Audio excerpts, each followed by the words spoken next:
Good afternoon बच्चों। कल असें पढ़िया हा टरुनंद निबंध दे लेखक नीलांबर देव शर्मा हुंदा परिचय। ते अज्ज अस निबंध पढ़न जा करने आं टरुनंद। ध्यान कन्नै सुनना बच्चे, पूरे ध्यान कन्नै 2-3 बारी सुनना ते फिर इसी शैल चाल्ली कन्नै लर्न करना। निबंध है टरुनंद। टरुनंद कुसी आखदे न? टर केह् होंदी है ते टरुनंद कुसी आखदे न? एह् टरुनंद लेखक ने कुसै दा नांऽ पाए दा। टरुनंद कुसी आखदे न एह् जिसलै अस निबंध पढ़गे ते असेंगी पता लग्गी जाग। ध्यान कन्नै सुनेओ। आखदे न माह्नू इक समाजी पशु है। मशहूर साइंसदान डार्विन दे मताबक बांदर ते वन माह्नू अज्जै दे माह्नू दे पूर्वज हे। बांदरें ते माह्नुएं दियां नुहारां बी ज्हारां लक्खां ब'रे दी तब्दीली दे बाद गै इ'यै जनेहियां बनियां। जेकर एह् आखना ठीक है जे मनुक्खें दे सुभाऽ पर वातावरण दा बड़ा ज़्यादा प्रभाव होंदा है तां एह् आखना भी गलत नेईं है जे मनुक्खें दी नुहारें ते सुभाएं पर अपने पूर्वजें दा टकोह्दा प्रभाव लभदा है। इस्सै करी कुसै मनुक्खै दी नुहार ऊँटै आंगर होंदी है ते कुसै दी घोड़े आंगर। कोई लेले आंगर भोला लभदा है ते कोई सान्नै आंगर फिटे दा। कुसै दी चौड़ी छाती ते पतली कमर शेरै दा चेता दोआंदी है ते कुसै दियां लम्मियां लत्तां शुतुरमुर्ग दा। कुसै माह्नू दियां अक्खीं सील गवै आंगर होंदियां न ते कुसै जनानी दियां अक्खीं हिरनी आंगर। उ'नें डार्विन दा मन्नना है जे साढ़े पूर्वज हे जेह्ड़े ओह् जानवर हे, खास करियै बंदर। आखदे न कि 11 साल लग्गे ते हून जेह्ड़ी साढ़ी जेह्ड़ा साढ़ा शरीर दी बनावट है ओह् हून जाइयै एह् इस चाल्ली दी हून जाइयै मतलब 11 सालें दा बाद इ'यै जेही बनी। एह् डार्विन दा मन्नना। सच्च किन्ना एह्दे च एह् ते नहीं आखी सकदे अस, साइंसदान भी नेईं मनदे हैन, पर एह् डार्विन दा मन्नना इक गल्ल। ते दूई गल्ल एह् सच्च है कि मते हारे लोकें दियां शकल जां उं'दी हरकतां जां उं'दी टोर जेह्ड़ी ऐ ओह् पशु पक्खरुएं कन्नै मिलदी होंदी है। पशुएं दियें नुहारें दे कन्नै कन्नै उं'दी टोर बी केइयें पशुएं जां पक्खरुएं आंगर होंदी है। कुसै जनानी दी मस्त चाल हाथी आंगर सेही होंदी है, कुसै दी टोर मोरनी आंगर। कोई मनुक्ख बिल्कुल बिल्ली आंगर टुरदा है ते कोई गिद्दड़ै आंगर। नुहारें ते टोरा आंगर गै केइयें माह्नुएं दे सुभाऽ बी पशुएं आंगर गै होंदे न। कोई शेरै आंगर दलेर होंदा है, कोई लूंबड़ी आंगर चलाक होंदा है, कोई तोते आंगर टैं टैं करदा है, टैं टैं लाई रखदा है ते कोई कुत्ते आंगर टौं टौं। कोई चित्तरें आंगर फुर्तीला ते चलाक होंदा है, कोई गिद्दड़ै आंगर डरपोक ते खचरा होंदा है। कुसै माह्नू गी कुत्ते आंगर आखना गै काफी नेईं, की जे कुत्ते बी केईं किस्में दे होंदे न। कोई भौंके बगैर गै बड्ढने गी पौंदा है ते कोई बड़ा भौंकदा है। पर दलेर इन्ना जे कोई जना ओह्दे पिच्छें लग्गै तां अग्गै अग्गै कुत्ता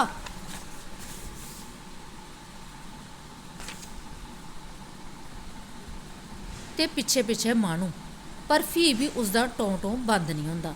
सुनने आह्लें पर इ'यां प्रभाव पौग जे कुत्ता बड़ा दलेर ऐ, भाएं दिक्खने आह्लें गी हासा गै आवै की निं आवै, की जे एह् दलेरी छड़ी दर्शनी ऐ। असल च ते ओह् सुभाऽ कोला मजबूर ऐ, डरने पर टौं टौं कीते बगैर नेईं रेही सकदा। केईं माह्नू ते इ'यै लेह् मनुक्ख बी होंदे न, जि'यां किश मनुक्ख छड़ियां गल्लां करदे न ना, होंदे ना किश मनुक्ख छड़ियां गल्लां करदे न, करतूत कोई होंदी निं पर गल्लां बड्डियां बड्डियां करदे। उं'दा कंपैरिजन इ'नें कुत्तें कन्नै कीते दा। केईं माह्नू कम्म ज़्यादा करदे न ते गल्लां घट्ट करदे, केईं गल्लां ज़्यादा करदे न ते कम्म घट्ट करदे, पर केईं छड़ियां गल्लां गै करदे न ते कम्म बिंद निं करदे। उ'नेंगी गप्पां मारने दा बड़ा शौक होंदा ते हर गल्ला गी बधाई चढ़ाइयै दसदे न। हून लेखक जेह्ड़ा ओह् आई गेआ मेन टापिक उप्पर कि गपोड़ संख जां टरुनंद कुसी आखदे न।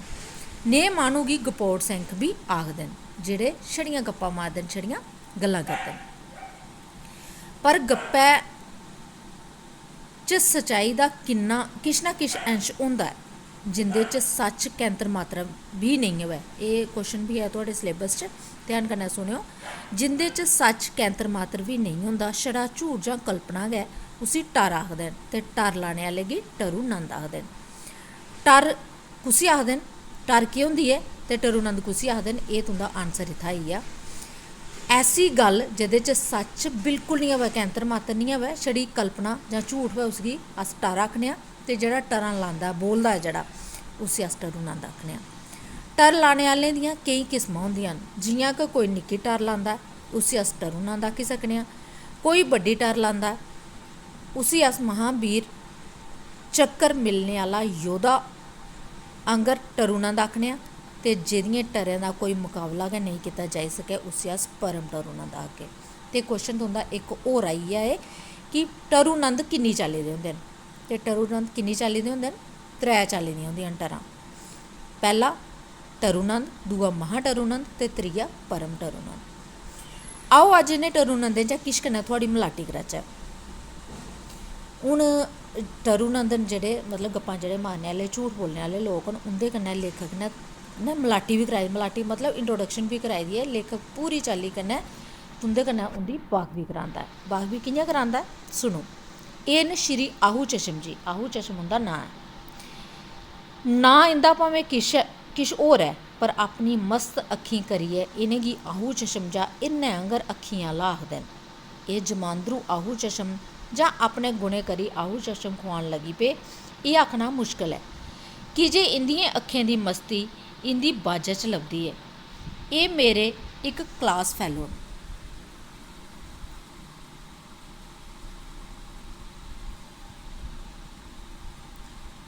कोई कम्म एह् आपूं करन जां कोई दूआ करै, ओह्दा क्रैडिट एह् आपूं गै लैना चाह्ङन। कद दरम्याना, शरीर पतला, पर टोर नेईं जे दारा सिंह बी मात करै। हर बेल्लै फिल्मी हीरो आंगर अपने कोला दूने बिताले दी इक्कले गै मरम्मत करने दियां क्हानियां सनांदे रौंह्दे न।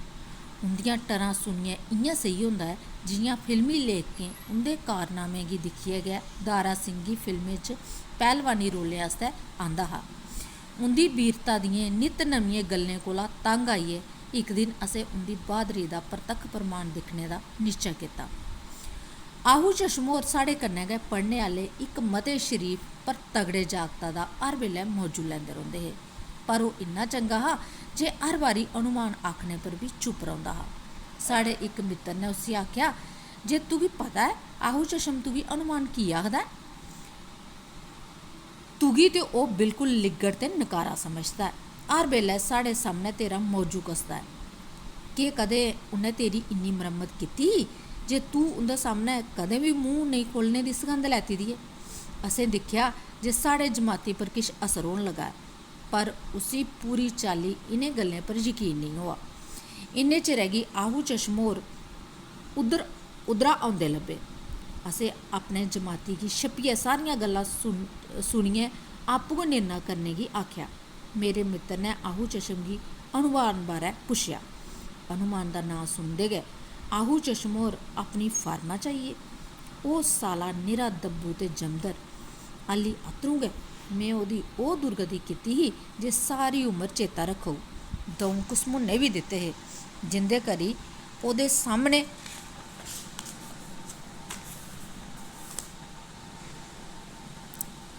दे द'ऊं दंद किरी पे। फ्ही केह् हा, रोंदा करलांदा नट्ठन लगा तां में उसी किसियां कराइयां ते फ्ही जान दित्ता। साढ़े अनुमान उं'दे आस्तै नेहियां टरां सुनियै जरना औखा हा। हून एह् अनुमान सारियां गल्लां, अनुमान नांऽ दा जेह्दा नांऽ इ'नें अनुमान पाए दा हा, ओह सारियां गल्लां सुना दा हा कोह्दियां, आहू चशम दियां। जेल्लै उ'न्नै आपूं एह् सारियां गल्लां सुनियां ते ओह्दे कोला जरोया निं, उसी बड़ा गुस्सा चढ़ी गेआ। बां करदे ओह् बाह्र निकलेआ ते आहू चशम गी संगे दा फड़ियै द'ऊं चार ऐसियां मसालेदार जड़ियां जे आहू चशम होर क्या अस बी टऊ होई गे। सालेआ छड़ियां टरां लाइयै हीरो बनना ऐ, असलियत दिक्ख कनेही होंदी ऐ। इन्ना आखियै आहू चशम दी पतीसी पर नेह् घसमुन्ने जड़े जे उं'दे चा 2 मोती सच्चें गै भुं'ञां घिरी पे ते मुहां चा सूहा फुहारा बी चली पेआ। आहू चशम होर करलान लगी पे। अस बी घाबरी गे ते अनुमान होरें गी हत्थ जोले करियै मसां उत्थुआं खसकाया। हून आहू चशम होर रोंदे करलांदे जा करदे हे ते अनुमान गी कोसा दे हे। फ्ही प्रिंसिपल अग्गें शकैत करने गी आखन लगे। असें गल्ल बिगड़दी दिक्खी तां गलाया, आहू जी एह् गल्ल ते मुनासब नेईं ऐ। तुसें आपूं गै ते एह् किश करने पर मजबूर कीता हा। भाएं थुआढ़े बी द'ऊं दंद किरी पे न, वा कीती तुसें बी घट्ट नेईं। नेह् जोरा दे लफड़ लाए हे उसी जे केईं रोज चेता करदा रौह्ग। इन्नी गल्ल सुनियै आहू चशम बिंदक हस्सी पे ते फ्ही पुच्छन लगे, सच्चें? उ'नें आहू चशम जेह्ड़ा ऐ एह् सिरे दा गपोड़ी हा, ते जिसलै लेखक गी लग्गा कि हून गल्ल बिगड़ा दी ऐ ते उन्नै बी आखेआ कि तुमी उसी मारेआ हा, ते आहू चशम जेह्ड़ा एह्दे च गै खुश होई गेआ। असें थुआढ़े कन्नै झूठ थोह्ड़े बोलना ऐ। एह् जानदे होई बी जे अस झूठ बोला करने आं। असें एह्कड़ी गल्ल इन्ने गंभीर बनियै गलाई जे आहू चशम होरें गी इस डरै उप्पर यकीन होई गेआ। ते इक क्वेश्चन होर ऐ तुसेंगी कि लेखक ने केह् डर मारी ही। ठीक ऐ, लेखक ने एह् डर मारी ही कि नेईं आहू चशम तुमी उसी हनुमान गी जेल्लै तुं'दी दोनें दी लड़ाई होआ दी ही, सिर्फ उन्नै गै निं तुगी मारेआ, तुमी उसी मारेआ हा, पर इन्नै मारे दा निहा हा। आहू चशम होरें गलाया, तुस ठीक गै आखदे ओ, तदै करियै ते मेरी सज्जी तली गी बड़ी पीड़ होन लगी ऐ। हून आहू चशम इस्सै च खुश हा जे में मी उसी मारेआ ऐ, की के रोज डींगा मारदा ते अज्ज ओह्दी बेइज्जती होआ दी ही, पर जेल्लै लेखक ने इ'यां आखेआ ते ओह् खुश होई गेआ। असें सोचेआ जे टरू नंद होर अपनी इस डरै कन्नै खुश न तां साढ़े सिरा परा मुसीबत चली गेई ऐ। ते हून तुसें गी लेसन एह् हा टरू नंद। ठीक ऐ, हून दूए टरू नंद कन्नै मलाद न ओह् न, ते एह् हून तुसें गी लंदन लेई चलना। एह् न श्री राय। दूए टरू नंद दा नांऽ केह् ऐ? श्री राय। कद गुट्ट लौह्का, रंग पक्के कोला दना क काला, मुट्टे ओठ, अक्खीं पर काली नजरी आह्ली मुट्टे शीशे आह्ली ऐनकै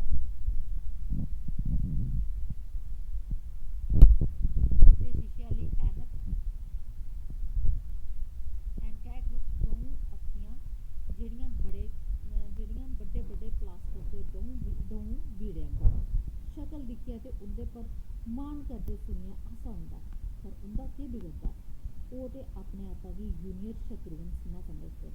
उ'नेंगी पक्का यकीन ऐ जे उं'दी नज़र च नेह् बाण भरोचे दे न जे जिद्धर इक बारी दिक्खी लैन उद्धरा दा लंघने आह्ला हर कोई गश खाइयै डिग्गी पौंदा ऐ, खास करियै जे लंघने आह्ला मर्द निं जनानी होऐ। गश खाइयै डिग्गी पौंदे मतलब उं'दी नज़र श्री राय दी जेह्ड़ी नज़र ऐ उ'नेंगी घाल कीते बगैर नेईं रौंह्दी, मतलब उ'नेंगी अपने अल्ल दिक्खी खिच्ची लैंदी ऐ, ते खास करियै मर्द निं जेकर जनानी होऐ। ओह् मेरे कोला इक ब'रा अग्गें पढ़दे हे। ओह् इक डिबेट च मेरा भाशन सुनियै मेरे मित्तर बनी गे। टर्रां लाने च इन्ने माहर जे दिखदे दिखदे नेही गल्ल करी ओड़ङन जेह्दे कन्नै तुसें गी अपने कन्नें जां अक्खीं पर यकीन घटन लगी पौग। अपनी जित्ता बारै नित्त नेहियां गल्लां सनांदे न जे जेह्ड़ा आदमी उ'नेंगी नेईं जानदा होऐ उ'नेंगी सुनियै टऊ जन होई जंदा। शुरू च मिगी बी बड़ी र्हानगी होंदी ही, पर बाद च में समझी गेआ जे उ'नेंगी टर्रां लाने दी आदत ऐ। टर्रें दे मसले च जेकर उ'नेंगी परम टरू नंद नेईं तां महा टरू नंद आसानी कन्नै आखेआ जाई सकदा ऐ। इक बारी दपैह्रीं दी रुट्टी खाइयै में यूनिवर्सिटी च काफी पीने लेई गेआ उठी। राय होर उत्थै पैह्लें गै बैठे दे हे। उ'नें मिगी सारत कराई ते में उं'दे कोल जाइयै बेही गेआ। थोह्ड़े चिरा परैंत दिक्खने च इक शैल अंग्रेजन कुड़ी अपनी द'ऊं त्र'ऊं स्हेलियें कन्नै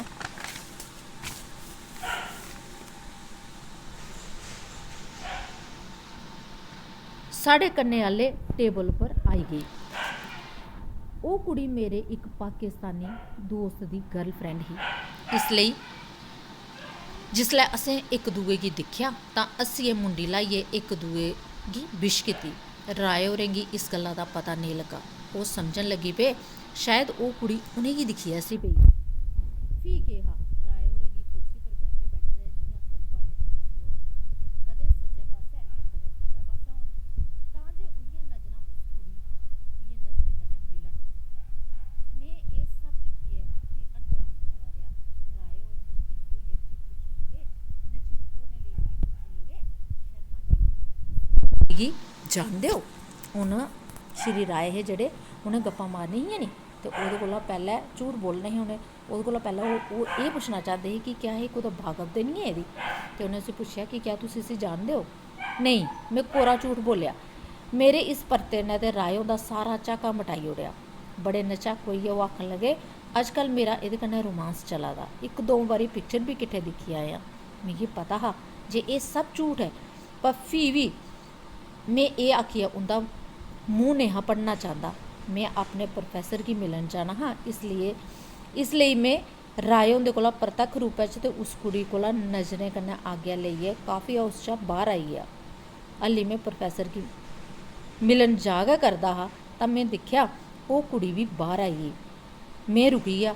उन्नै मिगी दस्सेआ जे ओह् ते ओह्दा पाकिस्तानी दोस्त चौधरी उस्सै रातीं अपने रिश्तेदारें गी मिलने गित्तै ब्रैडफर्ड जा करदे न।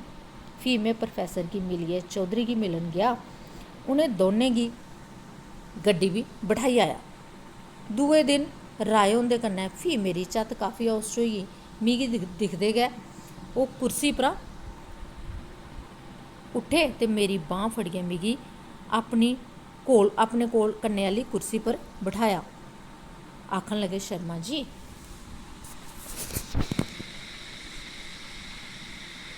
कल तुस कुत्थै गैब होई गे?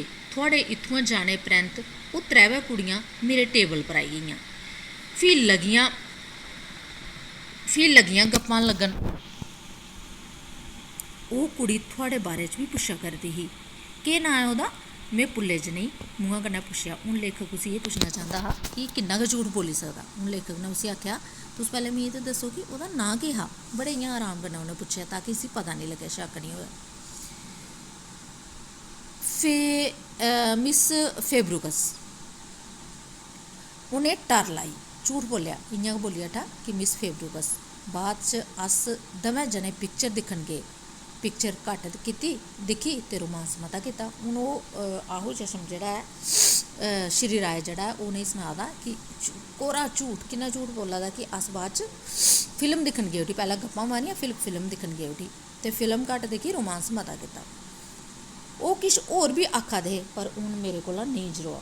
एह् खिंचदे होई आखेआ, राय साह्ब, टरू ते में मते दिक्खे, पर थुआढ़े जनेहा महा टरूनंद में कोई निं दिक्खेआ। तुस ते सामनै नझक्क होइयै झूठ बोली जंदे हो। उस कुड़ी दा नांऽ मिस फेब्रुकस नेईं, मिस करुकस ऐ। ओह् मेरे इक पाकिस्तानी दोस्त दी गर्लफ्रैंड ऐ। ओह्दा ब्याह् बी होने आह्ला ऐ। इस्सै सिलसिले च ओह् अपने रिश्तेदारें कन्नै गल्लबात करने गित्तै ब्रैडफर्ड गे न। कल रातीं में उ'नेंगी गड्डी च बी बठाई आया हा। राय होर चित्थे पेई गे, पर छड़े इक खिना लेई मतलब ढीठ ते होए, पर सिर्फ थोड़ी देर आस्तै। फ्ही संभलियै बड़े नरम लैह्जे च बोले, शर्मा जी, एह् मेरे मंदे भाग न जे तुसें बी मिगी गलत समझेआ ते मिगी महा टरूनंद आखेआ। पर में जानना ते मेरा परमेशर जानदा ऐ जे में जे किश बी आखेआ ऐ ओह् 100% सच ऐ। में उस करुकस दी नेईं गल्ल करा करदा जेह्ड़ी थुआढ़े दोस्ता दी दोस्त ऐ। में ते दूई कुड़ियै दी गल्ल करा करना जेह्ड़ी जेन कन्नै ही। मते जतन करने पर बी मेरा हासा नेईं थम्मी सकेआ। में गलाया, धन्न हो राय साह्ब, तुसें गी महा टरूनंद आखियै में थुआढ़ा बड़ा अपमान कीता ऐ। महा टरूनंद आखना थुआढ़े कन्नै बड़ी बेन्यायी ऐ।